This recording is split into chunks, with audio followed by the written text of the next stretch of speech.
መነኩሴ ነጋዴ መሆን ይችላል? አይችልም። አባዛን ያለስ ማለት ብዙ ጊዜ ከጅብ ጋር እየተጋፋው ነው። ስንት ነው ደሞዝ? ሚኒስቴር የማይበላውን ደሞዝ ነው የምንበላው። ይሄን ያውም አበሉን አልጨመርኩበት። የሶስት ዶክተር ደሞዝ እኮ ነው አባታችን። የጳጳሳት ደሞዝ ስንት ነው? በወል ዝም ብሎ ወደ አዲስ አበባ ለምን መጡ?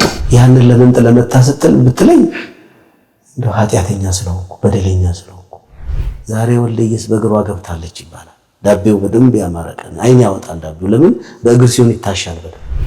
እዛ ልክ ጅቡ እኔን ሲያይ ለካ ደንግጦ ነው እሱ የፈረጠጠው እንዳለ ልብሴ ላይ ቀዘነብኝ።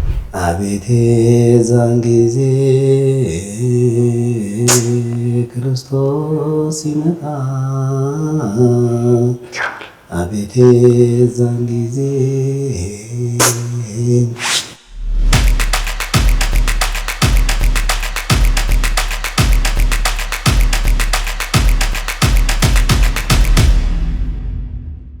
ይህ የሎዛ እንግዳ በሎዛ ሚዲያ ከቆሞስ አባ ወልደ ኢየሱስ ሰይፉ ጋር።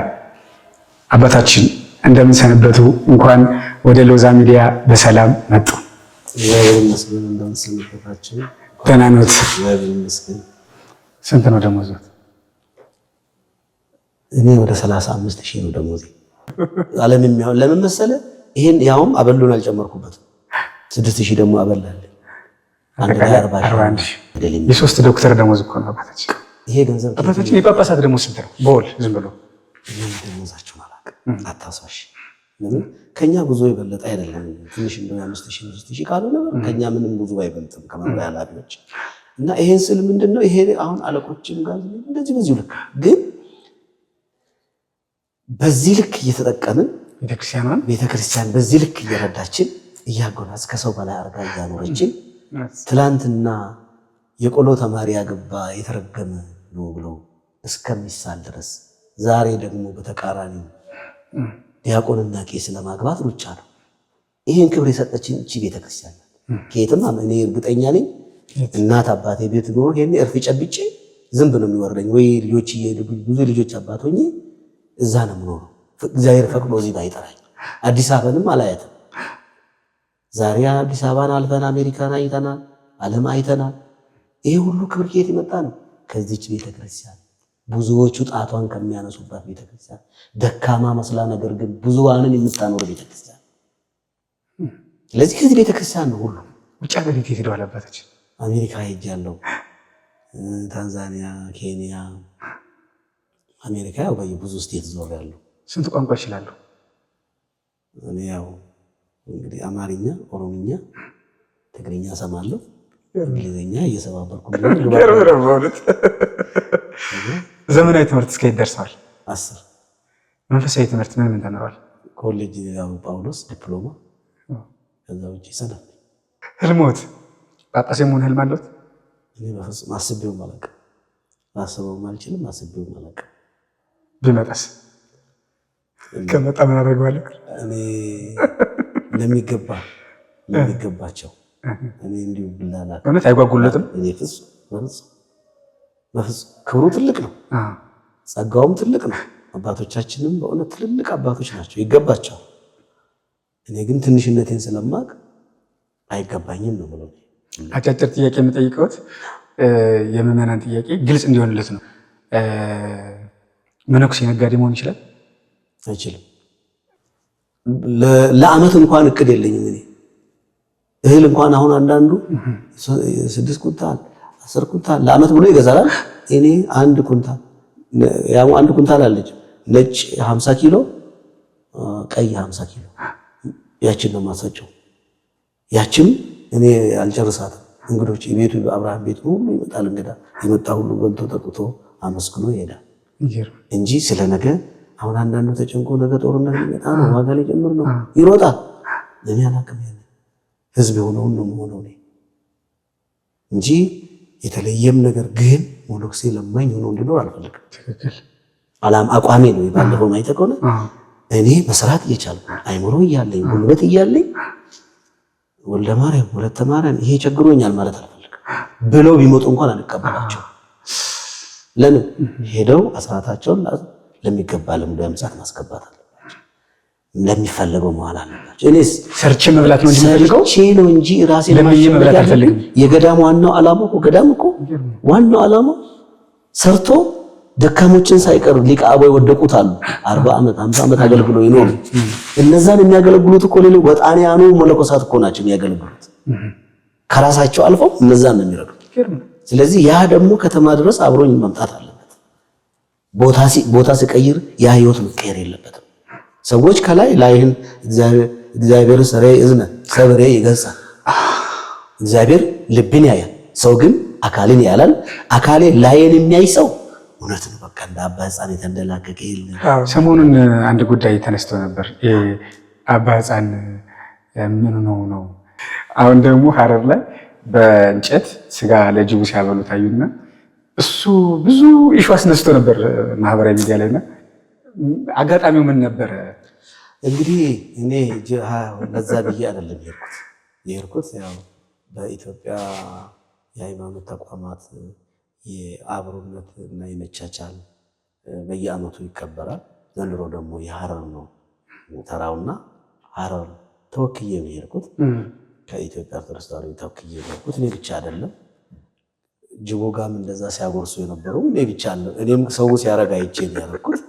አንዳንድ ጊዜ እኮ በጎ ለበጎ ቢሆን እሺ ነው። አሁን በዛ ሰዓት ነው ለክሴ ነኝ ጅቦ ጋር ሆኜ ያን እንደዛ ተሰጠው ፈሩ ግን እንዴ ለምን ሰው ነው ትፈራለህ? ውስጤ ምንም እንኳን ያው ሰዎቹ ስላልነካ እኔንም አይነካኝ ብዬ ነው ቀስ ብዬ እየተንቀጠቀጥኩ ነው የሰጠው። ስለዚህ ይሄ ምንድን ነው እስቲ አሁን መጥፎ ገጽታው ምንድን ነው? ሰው ልጅ እንዴ አባቶቻችን አይደሉ እንዴ እና አቡነ ሳሙኤል አሉ እንዴ አንበሳ ተቀምጠው አንበሳ ጋልቦ የሄዱት አንዱን እንደ ፈረስ ተጠቅመው አንዱን እንደ መጽሐፍ ጭነው እንዴ እና አቡነ ገብረመንፈስ ቅዱስ አይደሉ እንዴ 60 ነበር 60 አናብስት ያስቀመጡ። ይሄ አራዊት ነው እንዴ ያደለው እኮ ለአራዊት ይራራል፣ ለአራዊት ይራራል። እና እንደዛ አርጎ ማድረግ እኔ የመጀመሪያው በሆን ኖሮ ምን ሊሆኑ ነበር? ከኔ በፊት አባቶች አድርገዋል። የሄዱት ሰዎች ሁሉ በየእምነት የተለያየ እምነት ተቋማት ነው። እኔ ብቻ አይደለም። ከቤተ ክህነት በትንሹ 3-4 ሰው ሄደናል። ምንድነው ችግሩ? ችግሩ ይመስለኛል ሰዎች ተገቢ አይደለም እነሱ እንደዚህ አይነት ቦታ ላይ ከሚቆሙ ለዓለማዊ ሰዎች ላይ ቢተውላቸው አይነት ነገር ነው። ይሄ ዲቴል ከክፋት ምናምን የመነጨ አይደለም። ያኮ ይል እኔ ብቻ እኮ አይደለም። እኛ አሁን አንዳንድ ቦታ እንሄዳለን ዓለም ቤተክርስቲያን ውጪም ራሻም ብዙ ነገር ሄጃለሁ አይደል? ግሪክ ምንም ሄዳለሁ አይደል? በሚሄድበት ሰዓት እኮ የሀገሩ ባህል አለ። ያን የሀገሩን ባህል እኮ አብረን እናደርጋለን። ይሄ እኔ እኮ አንዳንድ ጊዜ የማይከብደውን አክብደን እዛ ላይ እናወጣለን፣ ከባድ የሆነውን ግን እንውጠዋለን። ለምን ነውር የሆነው ነገር አሁን በእኛ ውስጥ ነውር የሆነ ነገር የለም እንዴ? ምን አለ በውስጥ ቢገስጹኝ ጥፋትም ከሆነ እኔን ሰድቦ ለሚሰድብ ከሚሰጠኝ እኔን መስደቡን አይደለም እኮ እኔ እኮ አንድ ተራ ማረባ ኢምንት ሰው ነኝ። ይሄና ይሄ ግን ቤተክርስቲያን እየሰደቡ ያሉት የተከበረውን የአባቶቻችንን ክብር ልብስ ነው። እኔ እንኳን ነቀፌታ ቦታ ከተገኘ አለ እኮ ቢሮ የሚታወቅ ነው፣ አድራሻ የሚታወቅ ነው፣ ስልክ የሚታወቅ ነው። ደውለው ካንተ አንጠብቅም አባ ለምን እንዲህ ቦታ ልናይ አንፈልግም አልመለስም እንዴ ሰው አይደለሁም እንዴ? ስለዚህ እንዲህ አይነት ነገርም ደግሞ ወንዝ አሻግራል። እንዲህ አይነት አሁን ሐረር ሄጄ እኔ ፍቅሬን ብገልጽ የሐረር ሕዝብ ወደደኝ ምንድነው ችግሩ? ኩን ከመሆኑ አይደል እንዴ? እነ ቅዱስ ጳውሎስ ጣዖት ከሚያመልኩት ጋር ሄደው እኮ ጣዖት አምልከው እኮ ነው አድኖ ያመጡት አይደል እንዴ? ለምንድነው በበጎም አንተረጉመው? ለምንድነው ወደ በጎም አንቀይረው? ለምን ከራሳችን አንግል ብቻ? የሆነ ጊዜ እኔ የማርያም ወርቅን ከጠላሁት ማርያም ወርቅ የሆነ ቦታ አንግል ላይ ቆሞ ሳይሆን ለምንድነው የምገፈተረው? እጄ ሰጥቼ ላድነው ሲገባ ለምን እኔን አይደለም የሰደበው? ከኔ በስተጀርባ ያለችው ቤተክርስቲያን ልትሰደብ አይገባም። ስለዚህ ይህንን ነው እንጂ በዚህ አይነት ልክ መውረድም አይጠበቅም። ወርደናል፣ በጣም ወርደናል። አሁን በተለይ በዚህ ሰዓት በየሚዲያው የሚመላለሰው ኢትዮጵያዊነት የኛ ባህል ነው፣ የኛ ታሪክ ነው፣ የኛ እሴት ነው አይደለም። ጊዜ ካለን በደንብ በሰፊው ያው ጥያቄው ካንተም ስለሚነሳ እንነጋገራለን ብዬ ነው የማስበው። ትክክል፣ እናነሳዋለን። እንደው ለማጥራት ያክል ነው እንግዲህ አባታችን ከአሁን በፊት ብዙም ሲደመጡ ሲሰሙ ማይስተዋሉ የእርስዎን የግል ጉዳዮች እያነሳ እናወራለን። አባ ወልደ ኢየሱስ ሰይፉ የት ነው የተወለዱት? የት ነው ያደጉት? ከዛ ወደ ምንኩስና እንዴት ገቡ የሚለውን እግዚአብሔር የሚከብርበትን ሰዎች የሚማሩበትን ነገር እናንሳ። ያው የተወለድኩት በዚህ በኦሮሚያ ውስጥ ነው። የመጀመሪያ ገዳሚም ባሌ ጎባ ገዳም ይባላል። የብፁዕ አቡነ ሰላማ ታላቁ አባት በተለይ እስከ 1996 ድረስ ጎንደርን ያገለግሉ የነበሩ አባት በተለይ ሁሉ ባም ቤትም እጅግ ተወዳጅ የሆኑ አባት ጳጳሳት ገብተው የማያውቁበትን ገዳማት ሁሉ ገብተው ሱባኤ እየያዙ የሚጸልዩ ጸሎተኛ አባት ነበሩ። እሳቸው የገደሙት ገዳም እዛ ገዳም ነው። የመጀመሪያ ምናኔ ድቁናዬም ብፁዕ አቡነ ሰላማ ናቸው። በዛው ገዳም ግብረ ድቁና ተምሬ መምሬ ላይኩን ይባላሉ፣ መምሬ ስሜ ይባላሉ። በጣም ትልልቅ አባቶች አሉ። መምሬ ላይኩን ኦልሞስት አጅተው ልጆቻቸው ምትካሉ በኋላ እዛው መልኩ ሰው አባ ላይኩን ተብለው ያረፉ አባት ናቸው። ከሳቸው ነው እንግዲህ ውዳሴ ማርያም ዜማ ሰማሪ ነበረው። እዛው ተምሬ እዛው ገዳም ኑሬ ከዛ ድቁና እዛው ተቀብዬ በድቁና እዛ ሳገለግል በሊቀረድነትም ሊቀረድ ይባላል በገዳም አበምኔት መጋቢ ሊቀረድ ሊቃበው እነዚህ ላይ ይቀጥላል። እኔ በሊቀረድነትም በዛ ቦታ ገዳም ላይ ሳገለግል የነበርኩበት በእርሻ በሞፈር ቤት ከፍት በማገድ ጀምሮ የገዳሙን ከፍት ከማገድ ጀምሮ አገለግል ነበረ። ከዛ መጨረሻ ላይ እያደግኩ ስመጣ ደግሞ ወደ ሊቀረድነት አሁን ዛሬ ባሌ ጎባ ገዳም ብትሄድ እኔ ያስተከልኳቸው ባህር ዛፎች በጣም ትልልቅ ሆነው ከአንዴ ሁለቴ ሶስቴ በላይ ተቆርጠው ለከተማው ይሸጣሉ። በዛ መናኙ የዓመት ቀለቡን ልብስ በገዳም ውስጥ አውጀዴ ገዝተው ያን ቀረጥ ነክረው እሱን ይለብሳሉ። ስለዚህ መነሻዬ ከዛ ነው። የስንት ዓመት ልጅ ሆነው ነው ወደ ገዳም የገቡት? ለቤተሰቦችዎት ስንተኛ ልጅ ኖት? በምን አጋጣሚ በምን ሁኔታ ነው የተጠሩት? የተጠሩበትን አጋጣሚ ለምንኩስና? እኔ እንግዲህ ወደ ገዳም ሲሄድ የ13 ዓመት ልጅ ነኝ። በጣም ልጅ ነኝ። አላውቅም። ሰንበት ትምህርት ቤት እማር ነበር። እሑድ ቅዳሜ በተለይ በቃ ከቤተ ክርስቲያን አልጠፋም። መዝሙር እዘምራለሁ። ከቤተ ክርስቲያን አውደም ቤቴ አልተኛም። እኔ ከፍቶቼን ካስገባው ምን ካልኩ በኋላ ተማሪ ገጠር ከተማ ነው የተወለድኩት። ከፍቶቼን አስገባለሁ። እራቴን በልቼ የተሰጠኝን እራት እንኳን ካላው ላይ እንደጨምሩልኝልና ቀንሼ እዛ የሚያስተምሩን አባት አሉ። በሳቸው ያን እራት ይዤ ነው ዳቦም ምንም እኛ እኔ የተወለድኩበት ወተት አለ። ወተትም በኃይል ቅል ምናምን አለ። በዛ አረግና ይዤላቸው ሄዳለሁ ለመምህሩ። በቃ መምህሩም ሆን ብለው ሌላ ሰው ሲያመጣ ምግብ አይበሉም። እኔ ከመሰብኩ በቃ ያን ወተቱንም ይጠጣሉ፣ እንጀራውን ይመገባሉ። በቃ ይመርቁኛል። እሳቸው ያስተምሩኛል። ትንሽ እስከ ምሽቱ 4 ሰዓት በጨለማ ነው የምንማረው። እሳቸው ድምጻቸውን እንጂ መልካቸውንም አላየም። በጨለማ እንማራለን። መብራት ስለሌለው ገጠር እሳቸው በዛ ቢል ኩራዝ የሚጠቀሙት በአታቸው ሲገቡ ነው። ልክ እስከ 5 እኔ ጋር ያስተምሩ። እኔ ብቻ አይደሉም እኔ የሚመስሉ ልጆች አሉ። አሁን ወደ አሜሪካም ዲያቆናት አሉ የሄዱት። ብዙዎቹም ደግሞ እንደሚመናኝ ሆኑ አሉ። ያስተምሩናል። ከዛ እኛ እሳቸው ወደ በዓታቸው ይገባሉ። እኛ ግን የምናድረው እዛ ቤተክርስቲያን በረንዳ ላይ ነው የምንተኛው። ከታች ሲሚንቶ ነው፣ ከላይ በዛ ቤል የምንለብሰው ያዘነው ጎጃም የሚባል ልብስ አለ። እሱም እንደረባለን። ምንም ብርድ የለም። አንተ በጋም እንደዛ ነው የምናሳልፈው። እና መነሻዬ ከዛ ነው። በ14 ዓመቴ ነው የመነሻ የሆነኝ ወደ ገዳም መነሻ የሆነኝ። ሌሊት ወደ ቤተክርስቲያን በሚሄድበት ሰዓት ማምሽቼ ነው እንዳልኩ እንግዲህ 2 ሰዓት 3 ሰዓት ሄዳለሁ። አንዳንዴ ሲመሽብኝ ወደ ቤተክርስቲያኑና ትንሽ የገጠር ከተማ ናት እና ከዛች ገጠር ከተማ ተነስቼ ወደዛ ሲሄድ ሾለቆ ነገር አለ እና ጅብ አለ፣ በጣም ኃይለኛ ጅብ አለ።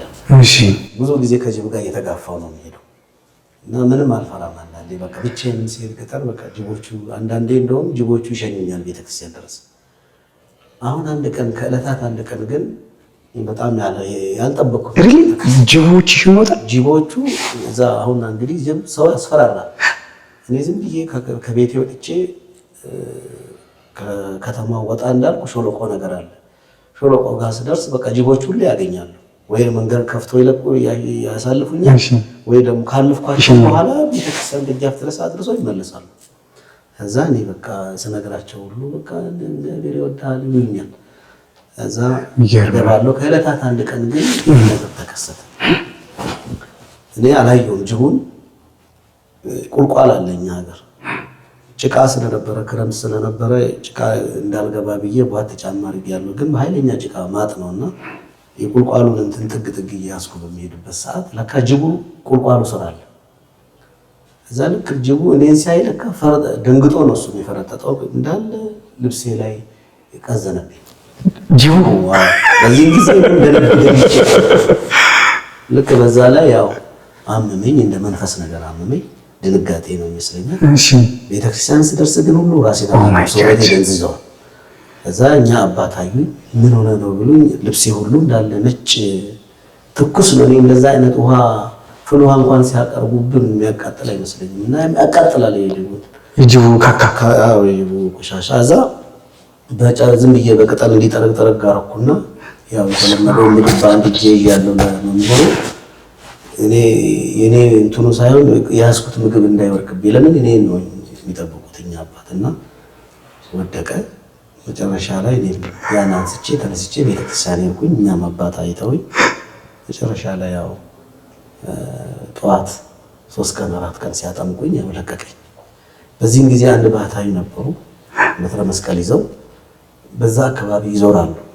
መንግስት ሰማያት ቀርባለች እና ንስሐ ግቡ እያሉ ይሰብካሉ። ባህታዊ ወልደ ገብርኤል ይባላሉ። ዛሬም በሕይወት አሉ በደብረ ሊባኖስ። እና እኛ አባት በሚያስተምሩበት ሰዓት ሁሌ ይመሰጣሉ። በተለይ ሲመጡ እሳቸው የሚመጡ ቀን ህዝቡ ሁሉ ይሰበሰባል፣ ገበሬ ሁሉ ይሰበሰባል። እና የባለ ወልድ ቀን ነው ትዝ ይለኛል። እናቴ ባለ ወልድን ዝክር ትዘክራለች። ጽዋ የባለ ወልድ ጽዋ በጣም በቃ እኛ ቤት ሁሌ ከዓመት ዓመት አይቀርም። እና ቀን ዝክር ይዤ ተሸክሜ እሄዳለሁ። እሺ ዳቦ ጠላ እንደዚህ ይዘን እንሄዳለን ቤተክርስቲያን። ተሸክሜ ሲሄድ እኚህ ባህታዊ ያስተምራሉ።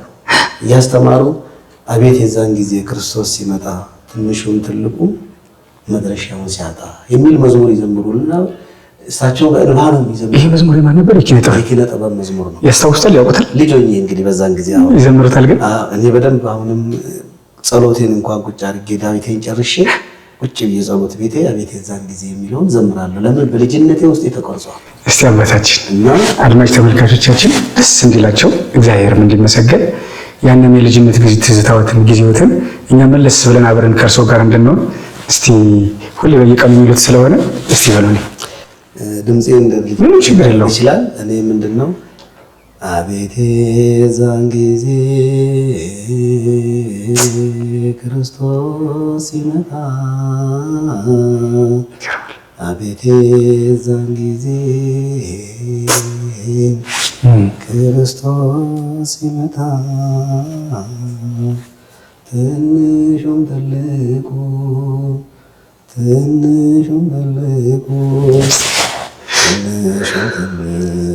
መድረሻው ሲያጣ የሚል መዝሙር ነው። ጥሩ ድምፅ ነው ያለው እኮ። እሺ እና ይሄን መዝሙር እጠቀም ነበር ያኔና እሳቸው እያለቀሱ ነበር የሚሰብኩት። እኔም ቁጭ ብዬ እናቴ ሁሉ ተነስ እንጂ ከሆነ ድረስ እስከምትለኝ ድረስ ቁጭ ብዬ ሰማ ነበር። እና እኚህ ባህታዊ በሚሄዱበት መሄድ ጀመሩ። ክረምት ነው አጋጣሚ ትምህርት ጨርሰናል። እረፍት ነው። ከፍቶች ነበር ማግዶ ጓደኛዬን ለምኜ ጎረቤት ያግድልኛል። እኔ ከባህታዊው ጋር መሄድ ጀመርኩ። ሚካኤል ሲሆን ሚካኤል፣ አቡዬ ሲሆን አቡዬ፣ በተለይ ንግሶች በሆኑ ቁጥሩ አብሬ እሄዳለሁ። በዓል ወርሃዊ በዓል ሁሉ ሳይቀር እየዞሩ ያስተምራሉ። እኚህ ባህታዊ ለዛ አካባቢ አይን ናቸው። በቃ እዛ እሳቸው ወደ ገዳም እንትን ስል አንድ ቀን ተኝቼ ይመስለኛልና ልክ ከእሳቸው ጋር በህልሜ እኔ ዋሻ አላውቅም፣ አይቼ አላውቅም ዋሻ። በህልሜ ግን ዋሻውን አየሁ። ዋሻ ውስጥ ያስገባኝና ልክ በዋሻ ውስጥ ስደርስ ትልቅ እርሻ ያለ ይመስለኝና ስንዴ ታጭዶ ስንዴ አያል። ከዛ እኛ አባት እዛ ስንዴ መሃል ቆመው ናስቲ ይሄ አሁን ምን አለው ይሉኛል። ምንም የለም አባቴ፣ እንክርዳድ የለው ምን የለው ነጭ ስንዴ ነው። ስለዚህ ያዝ ይሄ ላንተ ነው ይሉኝና ስንዴውን እንደዚህ በሁለት እጄ እቀበላለሁ። ከዛ በኋላ ይሄን በህልሜ ምን ዋሻ ምንድን ነው ይሄ ማምሬ ከተማ ይባላሉ። ማምሬ ሸዋቅ ነገርኳቸው። አይ ጥሩ ነው ስንዴ ለመስዋዕት የሚቀርብ ነው፣ ጥሩ ነው። ዋሻው ደግሞ የቅዱሳን ጸሎት ቦታ ነው። ጸልይ እንግዲህ ወደፊት የምታየው ነገር ይሆናል አሉ። ይህንኑ ወስጄ ለእኚህ ባህታዊ ነገርኳቸው። ሲመጡ ጠብቄ ባህታዊ የሆነ ዋሻ ታውቃለህ? ያኔ ዋሻ የሚባል ነገር አላውቅም። እኛም አካባቢ ሜዳ ነው፣ ከዛ በተረፈ ገደል ነው፣ ዋሻ ይቻላል። እና እንደዚህ ስላቸው እኔን የመጣሁት ለወስደት ነው አሉ። እንደዚሁ ቃል በቃል ወዴት ነው የሚወስድን? ገዳም ተወስደ ነው መጣሁት። እዛ እናቴ ተጠየቀች። አረ እኔ ልጄን አልሰጥም አለች። እናቴ እምቢ አለች። ለቤተሰብ 7ኛ ልጅ ነኝ ለቤተሰብ። ከኔ በኋላ ደግሞ 2 እናቴ ወደ 10 ነው እንደዚህ ነው የወለደችው። ስንት ሴት ስንት ወንድ ማለት ነው? 1 ሴት 9 ወንድ ናችሁ? ከዛ ውስጥ እኔ 7ኛ ነኝ። ከኔ በኋላ 2 ተናናሾች ያሉ። አብዛኞቹ ያው አንዱም ጎንደር ነበር ረጅም ዓመት የሚኖረው ወታደር ነበር። ያዛው በዛ ሀገር በውትድርና እና እንዲህ ያን በቃ 7ኛ ነኝ ለቤተሰብ። እኔ ሁሉም ልጆቼ አልቀው አጋጣሚ ሆኖ ወንዶች ሁሉ ወታደር ሆነው ሄደው ምን ብሎ እያለቁ እኔ ነኝ። እኔና ከተላላቆቹ አንድ ሰው አለ፣ ሌሎቹ ውትድርና አልቀዋል። እዛ እናቴ ያው ለቁልቢ ገብርኤል ስለት አባቴም ሲነግሩኝ የስለት ልጅ ነህ ነው የሚሉኝ። ለቁልቢ ገብርኤል ተስለው ያው እንደተወለድኩ ታኅሳስ 19 እና ያው አሁን የተነሳ ዛሬም ቁልቢ ገብርኤል አልቀርም። ታኅሳስ 19 ሀገር ውስጥ ካለ ከሌለውም ባለውበት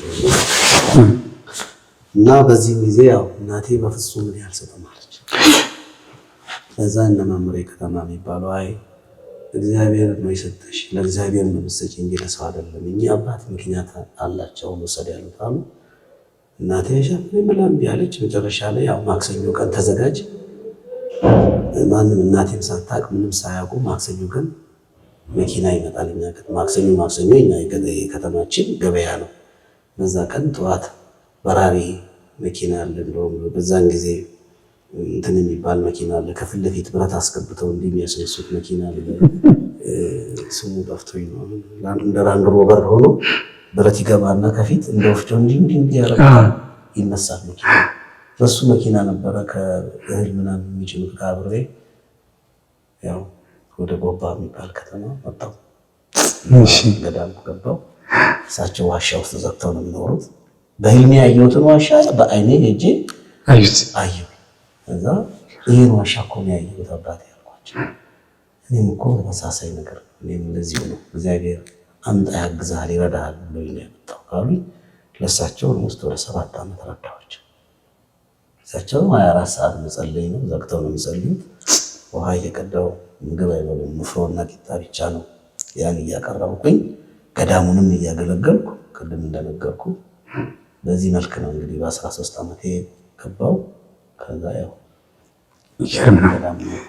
የሚገርም ነው ማለት ይሄኛውን የህይወት ክፍልወትን ሰው የሚያውቀው ይሄ ወቅታዊ ጉዳይ ላይ ይሄ ንትርኩ፣ ጭቅጭቁ፣ ብጥብጡ ነው እና ይሄን ጥሪዎትን ይሄኛውን በጎውን ጎን ብዙ ሰው ያውቀው እና መልካም ነው እንደዚህ መጨዋወቱ ማውራቱ። እግዚአብሔር ይመሰገንበታል። ቅዱሳን መላእክት፣ ጻድቃን፣ ሰማዕታት ይከብሩበታል። ሰዎችም ደግሞ ይማሩበታል። ከዛ በኋላ በቅርብ ነው የሰማሁት ከሌላ ሰው ከአዲስ አበባ ጎንደር ሄድን። ከጎንደር ማክሰኝት ልንደርስ ስንል ወደ በጎንድ ተክለ ሃይማኖት የጎንደር መንገድ ይዘን ወደ በለሳ መስመር ሄድን። ስንሄድ እንዴ አባ ሕፃን እኮ ቀላል ሰው መስሏችሁ ነው እንዴ? እዚህ ጎንድ ተክለ ሃይማኖት እኮ ብዙ ታሪክ አላቸው። እንዴ ማርያም ጎንደር ልጁን አታውቅም እንዴ አለኝ። ኧረ እኔ አላውቅም፣ እሳቸውም ተናግረው አያውቁም፣ እኔም አላውቅም አልኩት። እና ምንድነው ጎንድ እንደዛ በደንብ በሚገባ እንደዛ ደስ ብሏቸው የሚያወሩት ሰዎች አሉ እና የዛሬውን አትዩ እያሉ ነው የሚያወሩት እዛና ምንድነው ጎንድ እና እርሶ የጎንድ ተክለ ሃይማኖት እና የእርሶ ጉዳይ? እንግዲህ ጎንድ እኔ እግዚአብሔር ይመስገን የጎንድን ያወቅኩት ከባሌ ጎባ ብዙ ዓመት ካገለገልኩ በረድነት በሞፈር ቤት እንደ ገበሬ ሆኜ ያገለግል ነበር። ለገዳሙ እርሻ እያረስኩ በሊቀ ረድ ሆኜ ቅድም እንደነበርኩ አገልግያለሁ። ባሌ ብዙ ሰርቻለሁ፣ ብዙ አገልግያለሁ። በገዳም ብዙ ሰራው አይባልም፣ ሰርተህም አልሰራውም የሚባለው እንጂ ዛሬ ያው መቼም ለአጽንኦት ነገር ለማስተማር ይሆናል በሚል እንጂ እንዲሰራው አይባልም። ቢሰራም ያው ወንጌሉም እኛ የማንጠቅም ባሮች ነን ብሎ ነው። እዛ ይሄን ካገለገልኩ በኋላ ያው አንዳንድ ጊዜ ፈተና ይኖራል። ታላቅ ወንድሜ ሁሌ ተመለስ ትምህርትን ጨርስ ይለኛል፣ እየመጣም ይረብሸኛል። በዛ ገዳም ለምንድን ነው ቤተሰቡን ጥለህ እናትህን ጥለህ ይለኛል። ቅርብ ስለሆነ ጎንደር ካምፑ ጋር ነው የነበረው ሰው ከገዳሙ ትንሽ ያው 40-30 ኪሎ ሜትር ይርቃል እና ይመጣሉ። እዛ ያው በሚመጡ ሰዓት እኔን ለመጠየቅ ነው መጡ ሰዓት ሁሌ ለአገልግሎቴ እንቅፋት ነው። የቤተሰባዊ ፍቅሩ ይከብዳል። እናቴም ስትመጣ ደስ ብሏት በመንፈሳዊ በመሆኔ ደስ ይላታል። ሳገለግል ስቀደስ ስታይ እጅግ ትደሰታለች። ግን በቃ እንዴት ከኔ ይመጡ ነበር ከኦሮሚያ ተነስተው ጎንደር ይመጡ ነበር አይደለም። እዛው አሁን የማወራው ገና ጎንደር ወደ በለሳ ልመጣልህ ነው። እዛው እያለ ለምን ከዛ እንደወቀደም እንደለቀቁ እና ገዳሙን ዛሬ ላለበት ያደረስነው ባሌ ጎባ ገዳም ጎሎ ህንፃን አምባሻ እየሸጥን ዳቦ ቤት ከፍተን ዳቦ እየሸጥን ለህዝብ እና በጣም በብዙ ውጣ ወረድ ነው ከብዙ ፈተና ጋር ብርዱ እንግዲህ ጎባታው ከላይ ከሳነቴ በረዶ ይፈላል። ያ በረዶ ቀልጦ ነው እኛ ጋር ባሞ ወንዝ ይባላል። እኛ ጋር በሁለት ወንዝ የተከበበ ነው። ከዛ የቤተሰብ ፍቅር በየጊዜው ይመጣ። አጋጣሚ ደግሞ እዛው ከተማ ውስጥ ከሌላ አባት አንድ የምንሆን እናት ደም ከሌላ የምትወለድ ትልቅ ደግሞ አለች። ውስጥ በእድሜዋ እንደ እናቴ ነው። እነሱ ሁሉ እዛው ገዳም ድረስ ሲመጡ ዘመድ ሰው ይጠራኛል። ዘመዶች መጥተዋልና ሲሉ በቃ ይሄ ገዳምና ለምናኔ ይሁንኝ በሚል ቀጥታ የምወደውን ቦታ በጣም ነው የምወደው ባሌ ጎባ ገዳም። በጣም የጸሎት ቦታ ነው። ብዙ ዋሻዎች አሉ። ራሴ የማስኩት ዋሻ አለ። ኋላ በስልኬ ላይ ማሳይሃለሁ። በአታለኝ ዋሻ ራሴ ዋሻ ቆፍረዋል። በዛ ገዳም እያገለገልኩ ማታ ማታ በኩራዝ ነው ያው እንትን ማብራት የለም። ኩራዝ እያበራው በኩራዝ ዶማ ዋሻውን ቆፍሬ በአቴ ዋሻ ውስጥ ነው። ከዛ ዋሻውን ሰው እየሄደ እየጎበኘው ነው ያን ዋሻ። ቅድም ያልኩ ባህር ዛፍ ያስተከልኩት ሁሉ ወንዞች ዳር ላይ እዛው ነው የሚታይ ነው ነገር ማለት ነው። እና ይሄ ሁሉ እያለ ወደዋለሁ ቦታው። ለምናኔ ግን ቤተሰቦቼ በየጊዜው ስለሚመጡ ከነሱ ርቄ መሄድ አለብኝ ብዬ ወሰንኩ። ሌሊት ተነስቼ ለመጥፋት ሞከርኩ። ከመጀመሪያ ቀን ተያዝኩ። ከዛ ይዘው በገዳም ሕግ ያስሩሃል። ቤት አስረው ያስገቡሃል። ፈተና እንዲለቅለት ጸሎት እየተደረገልህ 3 ቀን ካለቀቀ 7 ቀን ትቆያለህ። እኔ ወደ ያዙኝ በ3ኛው ቀን እሺ በቃ እግዚአብሔር አልፈቀደም ልቀቁኝ ብዬ ልቤ ግን ለመሄድ እንደቆረጠ ነው። ከዛ ለቀቁኝ። በ3ኛው ቀን ስራ እየሰራው ሌሊት አልነበረም የምጠፋው። በቃ አሁን ያለኝ አማራጭ ምንም የጸሎት መጽሐፌም ከገዳም ስትሄድ ምንም አትይዝም። በትረ መስቀልህን የጸሎት መጽሐፍ ዳዊትህን ስዕል ካለ የምትወደው ስዕልህን ይዘህ ነው የምትሄደው። በቃ ስለዚህ እሷን ደበቅኩና ቀን ለመልእክት እቃ ብዙ ጊዜ ልጅም ስለሆንኩ እኔ የምላላከው ለገዳሙ እቃ እንደሚገዛ ወጣሁኝ። በዛው ተሳፍሬ ሮቤ ከዛ አዲስ አበባም ስመጣ ምንም አውቀው ሰው የለም። መናኸሪያ ጋር ታክሲ አወረደኝ። አጋጣሚ አንድ አባት ሰው ሊቀበሉ እዛ ቆሞ የት ነው የመጣኸው አሉኝ። እንደዚህ ከዚህ ሀገር ከባሌ የሚባል ነገር ወዴት እየሄድክ ነው? ወደ ሰሜን ወደ ጎንደር ነው የተመረኩት። እዛ ታዲያ የት ነው የምታድረው? አላውቅም እኔ ወይ እዚህም ከፈቀዱልኝ እዚህ በረንዳ ላይ አድራለሁ። እዛ አውቶቡስ ተራ እንትን አለ ማሳፈሪያ እዚህ አድራለሁ ስላቸው ና እኔ ጋር ታድራለህ ብለው ወሰዱኝ። እኛ አባት ልደታ ቤተክርስቲያን አገልጋይ ናቸው። ወሰዱኝ ወደ ልደታ። ከዛ አውቶቡስ ተራ ወደ ልደታ ሲወስዱኝ መንገዱ ራቀብኝ። ኧረ እኔ አባት ወዴት ነው የሚወስዱኝ? ሌሊት እኮ መጥቼ እዚህ ነው የምትሳፈረው ብሎኛል። እኔ ሌሊት ራሴ መጥቼ አሳፍራለሁ። ወስደው ቤት ልጆች አሉ እግሬን እንዲያጥቡ አድርገው እግሬን አሳጥበው እዛ አደርኩኝ። ከዛ ተነስቼ ጠዋት ሸኙኝ። ጎንደር ሄድኩኝ። ጎንደር ቦታውን ይዤ ስለነበረ ማክሰኝት ላይ ወረድኩኝ። ከማክሰኝት ቀጥታ በእግሬ ነው ወደ ዶጎማ። ከማክሰኝት ወደ ዶጎማ እንግዲህ 4 ሰዓት መንገድ ነው በእግር። ያን 4 ሰዓት መንገድ ተጉዤ ዶጎማ ደረስኩኝ። ከዶጎማ ያው ጎንደ ተክለ ሃይማኖት ገባሁ። ስገባ ያው ጎንደ ተክለ ሃይማኖት እንግዲህ ያው ምድራዊ ገነት ነው። ምድራዊ ገነት ነው። የሚገርም ነው።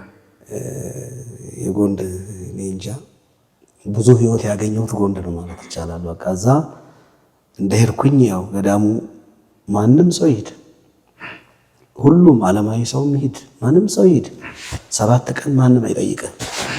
7 ቀን መቁነን ይሰጣል። ጠላ የምትጠጣ ከሆነ ጠላ ይሰጣል። ሁሉ ነገር እየተሰጠ ያው በገዳም ሌላ የሚሰጥ ፍራሽ የለም ምን የለም። ቆሮንጮ ይባላል። የቆዳ የበሬ ቆዳ ለ4 ለ3 ይቀደድና ያቺ ትሰጣለች። ቆሮንጮ እዛች ላይ ትተኛለህ፣ ትነሳለህ፣ ጸሎት ትሄዳለህ። ጸሎት ነው ያው ገዳሙ እዛ ልዩ በጣም በቃ ምድራውያን መላእክት ያሉበት ነው ጎንድ ማለት። በተለይ እና አባ ጺማ የሚባሉ የመጽሐፍ መምህር ዛሬም ድረስ በህልሜ ይመጣሉ። ጺማቸው እዚህ ነው የሚደርሰው። የመጽሐፍ መምህር ናቸው። አጋጣሚ ሆኖ ደግሞ ቤት እሳቸው ጋር ነው የመደቡኝ። በቃ እኔ እሳቸውን በማይ ሁሉ ለኔ የህይወቴ ትምህርት ነበሩ እሳቸው። በቃ ሌሊት ተነስተው ይሄን ዮሐንስ ወንጌል ያነቡታል፣ ዳዊቱን ያነቡታል፣ አርጋኖን ያነባሉ።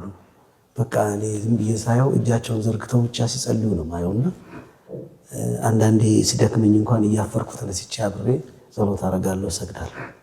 እና እንደነዛ አይነት አባቶች ያሉበት እነ እንታይሮ የሚባሉ የበቁ ዲቦ በረሃ ሄደው ፈርሰው የሞቱ ታላላቅ አባቶች የአራቱ ጉባኤ መምህር ናቸው። እንታይሮ ማለት የመጻሕፍት የብሉያት የሐዲሳት የሊቃውንት የቅኔ የቅዳሴ መምህር ናቸው። ሊቅ ናቸው። ከዚህ ቁምጣ ነው የሚለብሱት። ከዚህ በላይ ራቁታቸውን ነው እንደዚህ ነው የሚሄዱ። የሆነች ነገር ጣል ያደርጉና ራቁታቸውን ነው በቃ አውቀው ራሳቸውን ዝርክርክርክ ያደርጋሉ። በቃ የበቁ የተጠቀሙ ሌሊት እንግዲህ ገና እንደመጣው እኔ ይሄን ታሪክ የምነግርህ እንደሄድኩኝ ሞፈር ቤት ነው የተመደብኩት። ወረሃላ ይባላል። ወደ ወረሃላ ገብርኤል ይባላል ሞፈር ቤቱ። የገዳሙ ጎንድ እዛ ነው። ጎንድ ማለት እንግዲህ 36 ጥማድ ጠዋት ካጠመደ ከሰዓት ደግሞ 6 ሰዓት ላይ 36ቱ ይፈታና ሌላ 36 ጥማድ በሬ ይገባል ማለት። በጣም ሀብታም ገዳም ነው። በሬ ራሱ ላም ራሱ ጥጃ ራሱ እኛ በሬ ራስ ስንል የበሬውን ራስ አለ። በሬዎቹን የሚጠብቅ እረኛ ለብቻ ነው። ጥጃውን የሚጠብቅ እረኛ ለብቻ ነው። የሚገርም ነው። እና ትልቅ ገዳም ነው። እና እዛ ሆንኩኝ። ቁጥቋጦ ተብሎ ቁጥቋጦ ይቆጠቆጣል እዛ ገጀራ ይሰጡ። እጄ ደግሞ ያው እንግዲህ እዚህ ትንሽ ያው ገና ስላለመደ እጄ መላጥ ጀመረ። ያን ቁጥቋጦውን ስቆጠቁጥ ያ ቁጥቋጦ ተቆጥቁጦ ነው እርሻ የሚታረሰው። እና በዚህ ሰዓት እጄን እንትን አለና ከዕለታት አንድ ቀን ጓል መጋቢው እዛ ሞፍረ ቤት ያለው ወረሃላ ገብርኤል ያለው ጓል መጋቢው ይታመማል።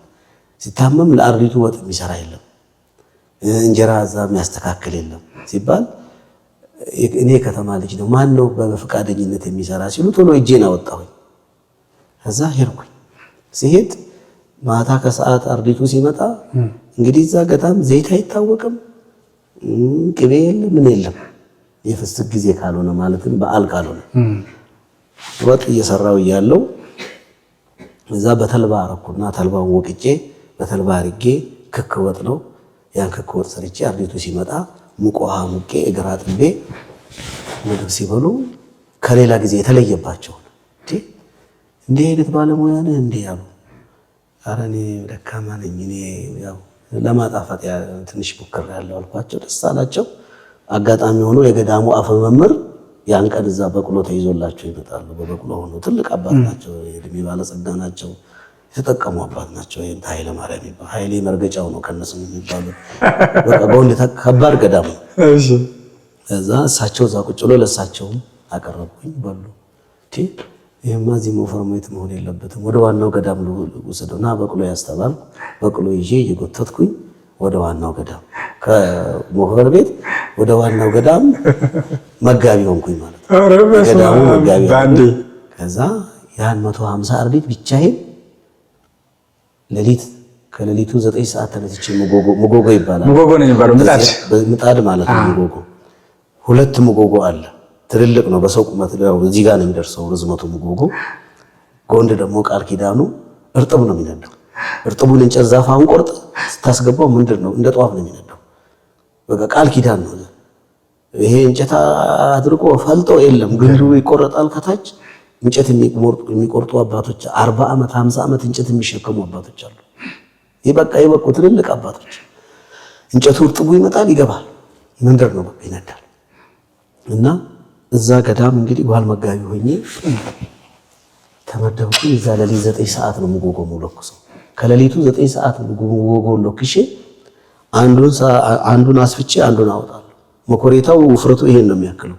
መኮሬታ ነው የሚባለው ዳቤው ወፍራም ነው። አንዱ እስከሚበስል ብቻ 15 ደቂቃ ይፈጃል። ያና ይሄን አሰፋለሁ፣ ይሄን አወጣለሁ፣ ማቀዝቀዣ አረጋለሁ፣ ይሄን አጠራለሁ። ቡኮው ከዚህ ተነስቶ እንግዲህ 7 ሜትር 8 ሜትር ገንዳው ርዝመቱ ያ ሁሉ በእጄ ነው የማቦካው። በአንድ ቀን 3-4 ኩንታል ነው የሚቦካው ለመለኮሳቱ በአንድ ቀን።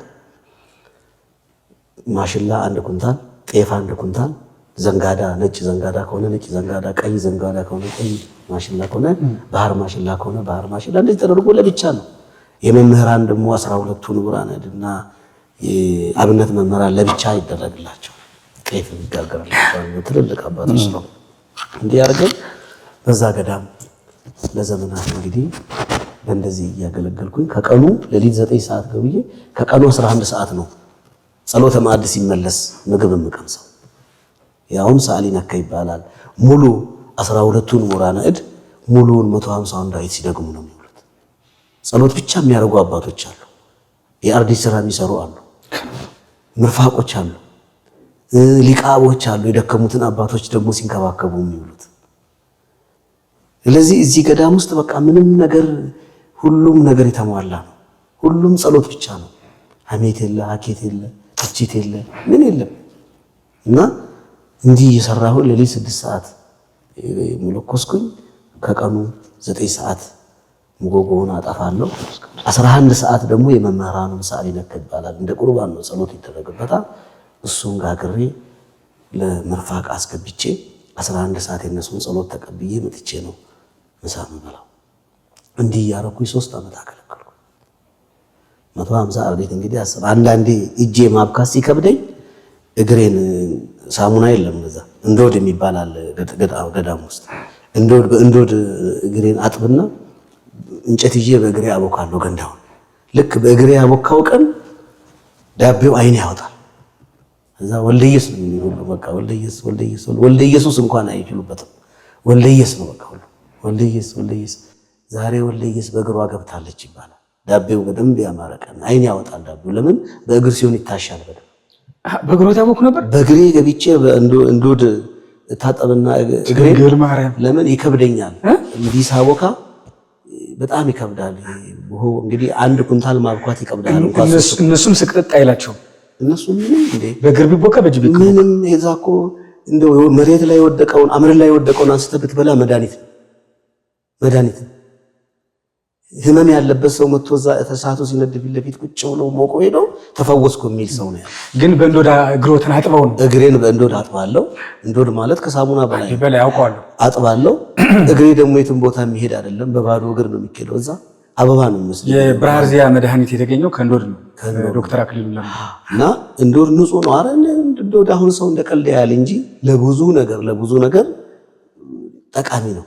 ለምን እንዶድ አሁን አንድ ጊዜ እንዲሁ በጣም አንድ ተማሪ ታሞ ይመጣል ከሌላ ቦታ አብነት ትምህርት ቤት ሆኖ ይመጣል ገዳሙ ላይ። እኔ እንዶድ እንደዛ አይነት እኔ እንዶድ ይገላል። ለምን የሳሙና አይነት እንትን እድፉን ሁሉ በአንዴ ነው የሚጥለው። ከዛ ለልብስ ማጠቢያ ተጨቅጭቆ የተቀመጠውን እንዶድ እንደው ብድግ አደረገና ቃም አብዶ የነበረው ልጅ ልክ እንደው ምን ብዬ ልንገር ይሄ እንቁላል ውስጡ ስትከፍት የሆነ ቢጫ ነገር አይደል አስኳል እሱን የመሰለ ነው ተጠቅሞ ይወጣለት። ልጁ ተፈወሰ ወደ አብነት ትምህርት ቤት ተመለሰ። ለካ ዳን ያለው እኔ ከዛ በኋላ እኔ እንደው እግር ወይ ልብስ እንደምታጥብበት እንጂ የሚታወቀው እንዲህ ያላቀም። አንድ ቀንስ በሌሊት ሲሄዱ እዛ የሰማሁት አውሬ መንገዱን ሁሌ ነው። ምንድነው ሌሊት የዳቤ ጋጋሪው መጋቢው ቤት ጓል መጋቢ ቤትና ተግባር ቤቱ እንዲህ መሃል ላይ ቅርብ ነው። የሌሎቹ አርዲት ከተግባር ቤት ጋር ይገናኙ ራቅ ይላል። በየጫካ ውስጥ ነው የመናኞቹ ቤት። እኛ ጓል መጋቢዎች እና ዋናው መጋቢ ቤታችን እዛው ዙሪያ ላይ ነው እና ጎጆ ናት። ሌሊት ጸሎት ያው ተነስተን ጸሎቴን አድርጌ ጨርሼ 9 ሰዓት አባቶች ወደ ቤተክርስቲያን ሲሄዱ እኔ ወደ ተግባር ቤት ነው የምገባው። ያንን ዳቤን ለመጋገር አጥኜም ብዬ ጨራርሼ ወደ ሞጎሎ ከሳለው መጋገር ይጀምራል እና ሁሉ ጊዜ ነው የሚያጋጥመኝ። እሱ እንግዲህ ነብር ነው። ተግባር ቤት ላይ ይመጡና እንደዚህ ለጥ ብለው 3-4 ሆነው ይተኙ። ተጣቅሞ ነው የሚተኙ። ስወጣ አይኖሩም። ስመለስ ሌሊት ግን እዛው ተኝቶ ነው ማገኛቸው። ምን እንደሚበሉ አላውቅም።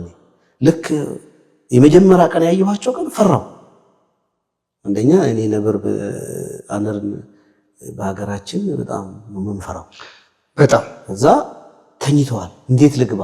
ተግባር ቤቱ በር ላይ ነው የተኙት። እንዲህ ሰላም ለኪ ደገምኩና አምላክ አቡነ ዮሐንስ አምላክ አቡነ ተክለ ሃይማኖት ጻድቁ አቡነ ዮሐንስ ናቸው። እንግዲህ 500 ዘመን የኖሩበት ጻድቅ እንግዲህ እንደ አቡነ ገብረ መንፈስ ቅዱስ 562 ዓመት ነው የኖሩት።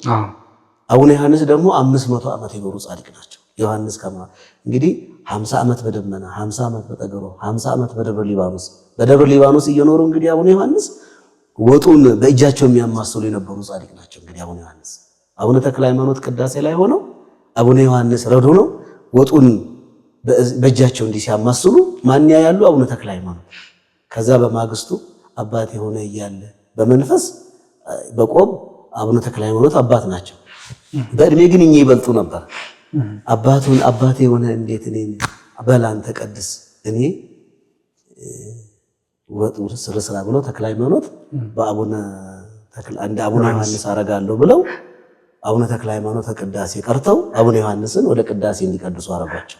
በዚህን ጊዜ እንግዲህ አቡነ ዮሐንስ ቅዳሴ እየቀደሱ በመንፈስ ቅዱስ በቅተው ስለነበረ ይሰራውን ያያሉ አባቶች እንግዲህና አቡነ ተክለ ሃይማኖት እንደ አቡነ ዮሐንስ አረጋለሁ ብለው እጃቸውን ከተቱ ወጥ ውስጥ እጃቸውን አቃጠላቸው ይላል። ይሄ ማለት የአንዱ ጸጋ ከአንዱ እንዴት እንደሚበልጥ ለማሳየት እንጂ ተክለ ሃይማኖት ኃጢአተኛ ወይም በደለኛ ሆነው አይደለም ይላል ገድሉ ላይ እና በዚህን ጊዜ አቡነ ተክለ ሃይማኖት በአቡነ ዮሐንስ ከቅዳሴ ጨርሰው ሲመጡ በሚያስተናግዷቸው ሰዓት አባቴ ምን ነው እሳቱን በእጆት አሏቸው ይላል። አቡነ ተክለ ሃይማኖት ምንም እንዳልተፈጠረ ደብቀው እንዲህ ብለው ነበር።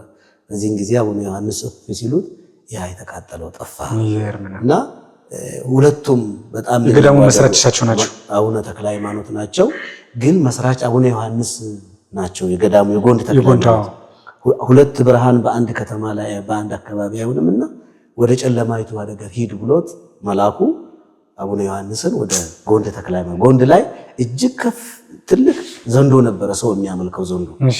አሁንም ያ ዘንዶ ገዳሙ ለገድረስ ለመሄድ ለምትፈልጉ ሰዎች አቡነ ዮሐንስ ዋሻ ይባላል። እዛ ትሄዱ አሁንም ያ ዘንዶ ታስሮ ነው ያለው። በመንፈስ ቅዱስ ገደሉን ባርከው ሰንጥቀው እዛ ውስጥ አስገብተውታል አቡነ ዮሐንስ ማለት ነው። እና ያ ዘንዶ ይመለክ ነበር እዛ ገዳም ላይ። እንደውም አካባቢው ላይ የሚኖሩ ሰዎች ልጆቻቸውን በሬዎቻቸውን እየወሰዱ በየጊዜው ቀለብ ይሰጡት ነበር ለዚህ ዘንዶ። በዚህን ጊዜ ነው አቡነ ዮሐንስ ሄደው ያን ቦታ ጸልየው አካባቢው አይተው ከሆነ ገደል ነው፣ ጫካ ነው። ልክ ደብረ ሊባኖስን አይተ ያን ቦታ ተመሳሳይ ነው። እንደውም ያ እስከ ወረሃላ ድረስ ወደታች እስከ ሐሙሲት ድረስ ደን ነው በቃ። እና እዛ ቦታ ላይ አቡነ ዮሐንስ ወደዛ ሄደው ገቡ። እንግዲህ 500 ዘመን የኖሩበት ምክንያት ይሄ ነው። ምንም እንኳን አቡነ ዮሐንስ ቢመሰርቱትም ቢጋደሉበትም ስሙ ዛሬ ግን የሚባለው ጎንድ ተክለ ሃይማኖት ነው። ለምንድን ነው ቢባል በአባቴ በተክለ ሃይማኖት ይጠራልኝ ቃል ኪዳን ሲቀበሉ በአባቴ በተክለ ሃይማኖት ይጠራልኝ ብለው ጎንድ ተክለ ሃይማኖት ተብሎ ይጠራል እንጂ ዋናው ጻድቁ የተጋደሉት ማን ነው? አቡነ ዮሐንስ ናቸው። ስለዚህ ቅድስና ሰው ከራስ በላይ እንግዲህ ተመልከቱ። አሁን በወንጌል ሰው ከራሱ በላይ ከራስ ክብር በላይ የወንድም ክብር እንዲገለጥ የወንድም ጸጋ እንዲታይ የሚያደርጉ አባቶች ናቸው። ዛሬም ራሳቸው ቃል ኪዳን ተቀብለው አቡነ ዮሐንስ ራሳቸው እንደ መሶብ ነው ያችን ቦታ ጌታ ብድግ አድርገው ይባረከላቸው ይላል ገድላቸው ዮሐንስ ላይ። እንደዛ ተጋድለውበት ግን በአባታቸው በአቡነ ተክለ ሃይማኖት ስም እንዲጠራ ዛሬ ጎንድ ተክለ ሃይማኖት ነው እንጂ ጎንድ አቡነ ዮሐንስ የሚባል የለም። ጎንድ ተክለ ሃይማኖት ተብሎ ነው የሚጠራ። እንደዚያ ከሆነ አባታችን በጣም የሚገርም መሳጭ ታሪክ ነው የሰማሁት ያለውና እንደዛ ከሆነ ለምንድን ነው እድሜ ከወትን ጎንድ ተክለ ሃይማኖት ያልኖሩት? ወደ አዲስ አበባ እንዴት መጡ? ለምን መጡ? እኔ ጎንድ ተክለ ሃይማኖት እንግዲህ 3 ዓመት ሐላ አገለገልኩኝ። ብዙ እንትን አልኩኝ። ዋናው እንግዲህ መናኝ በብዙ ነገር ይፈተናል። አንዳንድ ጊዜ ያው ይሄ ይታይሃል አይደል? ይሄ ጠባሳ ጎንድ ተክለ ሃይማኖት እያገለገልኩኝ ደሜ አለቀ። እሳት ነው እንግዲህ የሚነዳው እዛ ጋር እና ሙጎጎ ላይ ወደኩኝ። ከዛ ይሄ እንዳለ ግሽልጥ ብሎ ነው የተላጠው። ይሄ አሁን ያው ጠባሳው ይታያል ይሄ እና ይሄ እንዳለ ፊቴ ያው የአይን አምላክ ነው ያደረፈው። ወላሂ ደሜ ማለቀ። ቆሜ መጋገርም አልቻልኩም። ከዛ በኋላ አባቶችን ሰላም ለኪ ያስደግሜ ወደ አብነት ትምህርት ቤቱን ትንሽ እንግዲህ ደግሞ መማር አለብኝ ብዬ ወደ ትምህርት ቤት ነው የሄድኩት። በምክንያት ነው የመጣሁት። ያንን ለምን ለመታ ስትል ብትለኝ እንደው ኃጢአተኛ ስለሆንኩ በደለኛ ስለሆንኩ ምን ያኔ እዛው በቃ ብሎ እግዚአብሔር ቢጠራ ይኖር ደስታውን እንችል ይሄን አሁንም ማየውም ማላይ ያኮ በቃ ፍጹም እንደ መላእክት ሆነ መኖር ማለት ነው። እና እዛምስ አገለገልኩ። ጨርቃ ሸከም ነበር ከመቃብረ ሳሙኤል ወደ አፍረንታንተ ዋናው ገዳም ጨርቃ ተሸክመን መጣ ነበር። ልጅ ነበርኩኝ። ድካም የለም። ሮጥ ነበር። እንኳን ዕቃ አይደለም ሰው ከነነሱ ተሸክሜ ብሮጥ ምንም አይመስለኝም። ያኔ ነበረኝ ጉልበት። ግን ያው በቃ በዛ ልክ እንሮጥ ነበር። ከዋልዶባ ደግሞ ልክ ዓመት እንደሞላኝ ወባው ብሎ ማሊዘኝ ሲል ወባ የሚይዘው ምንድነው? ወባ ያዘው ሰው ትንሽ ቆይቶ ይሞታል። ስለዚህ ያን ቦታ ለመሞት ነው እኔ ወደዛም የሄድኩት። እዚህ እንግዲህ ደሜ ሁሉ አልኩ ደክሞኛል ጎን ከዚህ በኋላ ዋልዶባ ሄጄ መሞት አለብኝ ብዬ ነው የሄድኩት። ስሄድ ወባውም አላዘኝም። እንግዲህ እግዚአብሔር ፍቃዱ ምን እንደሆነ ስለማላውቅ ወባውም ሳይዘኝ ሲቀር አይ ሄዳልኩና ደብረ አባይ ቅዳሴ ሄጄ ደብረ አባይ ትንሽ እዛ ተማርኩ። ከዛ በኋላ ነሽሬን የትግራይ ክልል ገዳማትን ደብረ ዳሞ ሁሉ ተቀምጫለሁ። እንግዲህ ሙሉ እስከ ደብረ ቢዘን እስከ ምጽዋ ድረስ ዞር ያለው በእግሬ። ከምንም በላይ ማረሳው ከደብረ ዳሞ አንግሼ ጥቅምት 14 እዛው ነው። ከዛ በኋላ ከአስመራ የመጡ የእንታ ብርሃነ መስቀል የአዳይ ማርያም አለቃ ነበሩ። አስመራ ቅድስት ማርያም አለቃና ልምጣ አልኳቸው። እኔ አሁን እጄ ብሄድ ሌላ ይመስላል። አንደኛ ገና ያኔ ጦርነት ሊደረግ ኢትዮ ኤርትራ ጦርነት ሊያረግ ዝግጅት ላይ ናቸው። አንተ በራስና ሲሉኝ ተነስቼ አስመራ ድረስ በእግሬ መረብ ወንዝን በእግሬ እየሄድኩ ገባ ብቻዬን። ያኔ ችግር የለም። ትግራይ ክልል ደግሞ እንኳን ቀን አይደለም ሌሊት ብትሄድበት ሚነካ ነገር የለም። ጅብ የለ ምን የለ። ከግሮት ዋልድባ በእግሬ እኔ ኢትዮጵያ ሙሉ እንደ ግሼን አብርሃ ጽባ አቡነ መዝገበ ስላሴ ማህበረ ዶጌ ይሄ ሁሉ በእግሬ ነው የዞርኩት። እኔ ዛሬ አሁን ሰው እንዲህ በመኪና ይገርመኛል። ዝም ብዬ ያን ህይወቴን ሳስበው ከዚህ ከደብረ ሊባኖስ ተነስተን እኮ ግሼን እኮ በሰባተኛው ቀን ነው የምንገባው። በእግር ደብረ ሊባኖስ ግሼን በእግሮት ይሏል። በእግሬ ሄጃለሁ። በእግሬ በዚህ በጀማ ወንዝ ተሻግረን ቀጥታ እያቆራረጥን በአማራ ሳይንት አድርገን ቀጥታ በቃ ተለያየን ገብተን ነው ግሼን የምንገባው።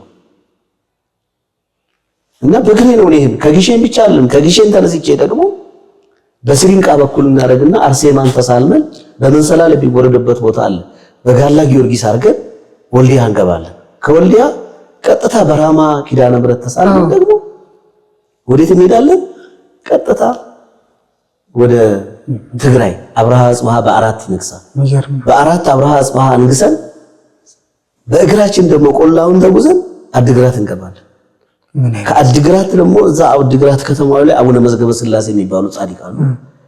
በ9 እሳቸውን እናነክስና ደግሞ በእግር ተጉዘን ደግሞ ደብረ ዳሞ በ14 ለማንገስ እንገባለን። ኦ ማይ ጋድ! እንደዛ አድርጌ ነው። ከዛ በኋላ ቀጥታ መላ ኢትዮጵያ በእግሬ ነው። አንድ በመኪና አጋጣሚ ሆኖ ራያ አካባቢ ይሰልባሉ እንደዚህ ምናምን ሲባል ፈራሁና ኦራል መኪና ይሄ የወታደር ኦራል መኪና እጅ ስንዘረጋ ወታደሮቹ ጫኑን። እንደውም ስንወርድ ኮሾሮ እንዲበሉ ለመንገዳችሁ ተብለን ኮሾሮና ይሄ ታሸገ እንትን ነገር ሰጡ። ስንከፍተው አሳ ነገሩ ወይንማ አንበላም ስጋ ስለማንበላ ያን ሰው ሰጠውና ኮሾሮን እየበላን መቀሌ የገባሁበትን ጊዜ አስታውሳለሁ። በግሬን ማለት ነው።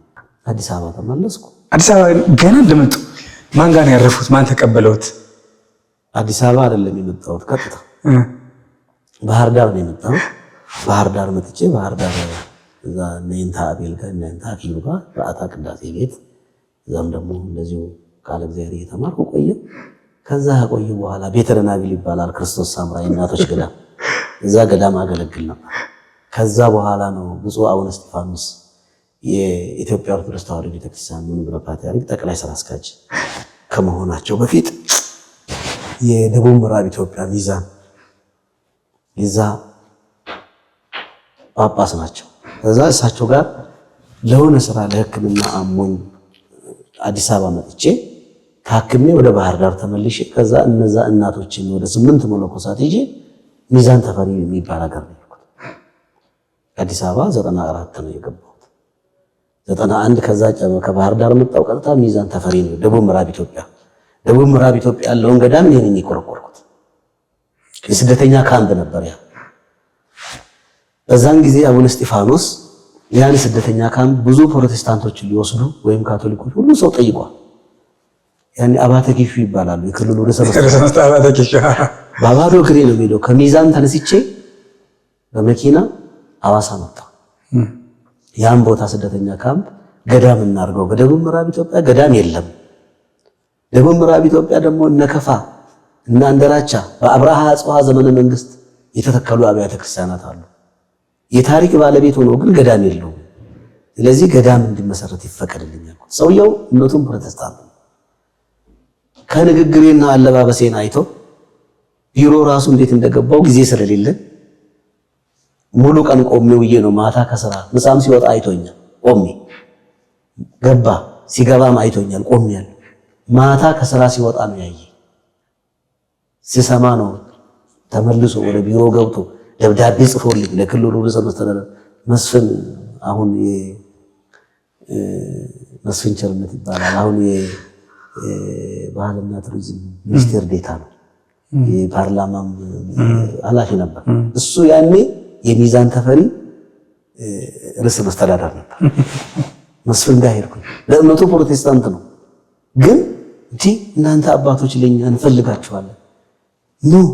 በራሱ መኪና እየሄደ የዞኑ መኪና በሱ መኪና የምትፈልጉትን አርጉ። ደብዳቤ ከዚህ ይዤ ለሱ ስወስድ በቃ ራሱ ዞሮ ቦታውን አስረክቦ ከነ አልጋው ከነ ሻወር ቤቱ ከነ ምኑ የስደተኛ ካምፕ የነበረ ነው። ዛሬ የሆቢያ ገዳም እዛ ተመስርቶ በደቡብ ምዕራብ ኢትዮጵያ የአቡነ ተክለ ሃይማኖትና የቅዱስ ዑራኤል ገዳም አድርጌ ዛሬ አካባቢ ላለው ህዝብ ሁሉ ወፍጮ ቤት ተከፍቶ ትምህርት ቤት ተከፍቶ ዛሬ እሞይ ትርሲት የሚባል ጠንካራ እናት አሉ። ገዳሙን ገዳም አሰኝተው አሁን ያን ገዳም በመጀመሪያ ከአቡነ እስጢፋኖስ ጋር ሆኜ እኔ ነኝ የቆረቆርኩት ያን ገዳም ማለት ነው። ከዛ ነው አቡነ እስጢፋኖስ ወደ ጠቅላይ ስራ አስኪያጅ ተብለው ወደ ቤተ ክህነት ሲመጡ ይዘው ይመጡ በአቡነ ቀሲስነት። አዲስ አበባ በዚህ ነው የገባው። ከዛስ ምን ተመደቡ? ከዛ አዲስ አበባ ልክ ስመጣ ምግብ ቤት ማታ ማታ ብፁዕ ቅዱስ አቡነ ጳውሎስ ነበሩ። እራት በህብረት ነው የሚበላው ልክ እንደ ሐዋርያት። እዛ አብሬ ስገባ ልጅ ነኝ ገና። እዛ አቡነ ጳውሎስ አዩና በረከት ይቺ ህፃን ሞኖክስ ከየት ነው የመጣች ብለው አቡነ እስጢፋኖስ ሲጠይቁ እንደዚህ ብሎ ይነገራል። ለዛው አባ ህፃን ተብሎ ግቢ ውስጥ በዛው አባ ህፃን ያለት ማለት ነው። አቡነ ጳውሎስ ምን ቦታ ላይ ያገለገሉ አባታችን እስከዛሬ ድረስ? ትልልቅ ቦታዎች ከትንሽ ከትልልቅ የት ቤተክርስቲያን አስተዳዳሪ፣ የመምሪያ ኃላፊነት የት ቦታዎች ላይ በኃላፊነት ያገለገሉባቸው? እንግዲህ በሚዛን ተፈሪ በገዳሙ አስተዳዳሪነት አገልግያለሁ። በሀገረ ስብከቱም እንደ ተዘዋዋሪ ሰባኪ ሆኜ አገልግያለሁ። ብዙ አገሮች አርባ ምንጭ፣ ጂንካ፣ በቦረና፣ ሞያሌ፣ ሜጋ ይሄማ ብዙ ያገለገልኩበት ነው። ከዛም በኋላ ደግሞ መጥቼ እዚህ በአዲስ አበባም በቀዳሽነት ነው የጀመርኩት። ቂርቆስ ቀድሻለሁ። በደብረ አሚን አቡነ ተክለ ሃይማኖት በቀዳሽነት ከደብረ አሚን አቡነ ተክለ ሃይማኖት ነው እንግዲህ ወደ እልቅና የሄድኩት። የደብረ አሚን አቡነ ተክለ ሃይማኖት ረጅም ዓመታት ቀድሻለሁ። ቂርቆስ ቤተክርስቲያን ቀድሻለሁ። ከዛ በተረፈ ቃሊቲ ገብርኤል ደግሞ ገብርኤል ሳይሆን ቃሊቲ ሰርቲ መድኃኔዓለም ደግሞ በአስተዳዳሪነት አገልግያለሁ። አስተዳዳሪ ምንድን ነው የቃሊቲ ስራ አስኪያጅ ነበሩ? እሱ ቀና አሁን እንደመጣ ነው ደስ እዛው ቃሊቲ ገብርኤል ከቃሊቲ ገብርኤል ነው የወጣው ጽላቱ። እዛ ሰርቲ መድኃኔዓለም ረጅም ዓመት አስተዳዳሪ ሆኜ ሰርቻለሁ። ከዛ ቀጥታ ደግሞ የተቀየርኩት እቺ አርሴማ ጎጆ አርሴማ እዛም እኔ አርሴማ የተከልኩት እግዚአብሔር አብድሮ ነበር። የአርሴማን እኔ ነኝ ጻቦቱንም ከሀገረ ስብከቶች የተከልኩት። ከዛ በኋላ ደግሞ ወደ ፉሪ ገብርኤልና ልደታ አገልግያለሁ። ከዛ በኋላ የተዛወርኩት ደግሞ እዚህ ሊቄ መንበረ ክብረ ቅዱስ ሚካኤል እዛ አገልግያለሁ ረጅም ዓመት። አሁን ያው እየተሰራ ያለውን ቤተክርስቲያን ዲዛይን ያኔ በዛን ሰዓት ነው ብዙ ደክሜበታለሁ። እዛ ከመንበረ ክብረ ቅዱስ ሚካኤል ደግሞ ቀጥታ መጥቼ የአዲስ አበባ ሀገረ ስብከት ነው የገባሁት። መጀመሪያ በጉዳይ አስፈጻሚነት ነው የገባሁት። ቀጥሎ በህዝብ ግንኙነት ገብቻለሁ፣ አገልግያለሁ አዲስ አበባ ሀገረ ስብከት። ከህዝብ ግንኙነት በኋላ ደግሞ የካህናት አስተዳደር ዋና ክፍል ኃላፊ ሆኜ ረጅም ዓመት አገልግያለሁ እዛም አዲስ አበባ። ከዚህ በኋላ ግን ቀጥታ የአቃቂ ቃሊቲ ክፍለ ከተማ ዋና ስራ አስኪያጅ ሆኜ ደግሞ የክፍለ ከተማ አጠቃላይ አቃቂ ስራ አስኪያጅ ሆኜ አገልግያለሁ። ከዛ ቀጥታ ያው ከአቃቂ ቃሊቲ ደግሞ ወደ መንበረ ፓትርያርክ ጠቅላይ ቤተ ክህነት ወደ ኢትዮጵያ ኦርቶዶክስ ተዋሕዶ ቤተክርስቲያን በመምጣት እዛ ደግሞ መጀመሪያ በተቸገሩ አብያተ ክርስቲያናት ከዛም በኋላ ደግሞ የቋሚና ጊዜያዊ ፕሮጀክት መምሪያ ኃላፊ በመሆን ዛሬ ያው በተለይ በቋሚና ጊዜያዊ ፕሮጀክት መምሪያ ውስጥ ሆኜ አሁን ጊዜውም በኮሪደር ልማት ብዙ አብያተ ክርስቲያኖቻችን ከዛም በፊት ብዙ በቤተ ክርስቲያን ጉዳይ መሬት ሲኖር የሆነ ነገር ሲኖር ሙሉ የሄድኩኝ ጉዳዩን የማስፈጽመው እኔ ነኝ። ከዛም በኋላ ደግሞ ኮሪደር ልማት በሚመጣ ሰዓት አብይ ኮሚቴ ተዋቀረ። በአብይ ኮሚቴ ውስጥ ሆኜ እንደ አባል ሆኜ አብሬ እያገለገልኩ ምትክ ቦታዎችን በመቀበል የሚፈርሱ ቦታዎችን በማስለካት በተለያየ ቦታዎችን የቤተ ክርስቲያን በዓላትን በሚሆኑ ሰዓት አብዛኛው በዋና ተዋናይነት ሆኜ አብሬ በበዓላቱ ሁሉ እንዲከበሩ፣ እንዲያምሩ፣ እንዲደምቁ በጀት ስፖንሰርም በመጠየቅ ጭምር ከቤቱ ብቻ ወጪ ሳይወጣ ስፖንሰርም ከዛው በመጠየቅ ብዙ ስራ ሰርቻለሁ። አሁን ደግሞ በቅርብ ጊዜ 1-2 ወር እየሆነኝ ነው። አሁን ወደ እቅድና ልማት መምሪያ ኃላፊ ተዛወሬያለሁ በቋሚና ጊዜያዊ ፕሮጀክት ማለት ነው። ስንት ዓመት ተሰናበተች? እድሜው ስንት ነው? ምሳሌ እድሜ እንኳን እንግዲህ ሰው አባ ህፃን ይላልኛል እንጂ ያርጅቻለሁ። ስንት ነው የሆነት? አሁን 48 ዓመት ነው። አይመስልም እኮ ያው ዘሰጋው 48 50 ሊሞላው 2 ነው የቀረው።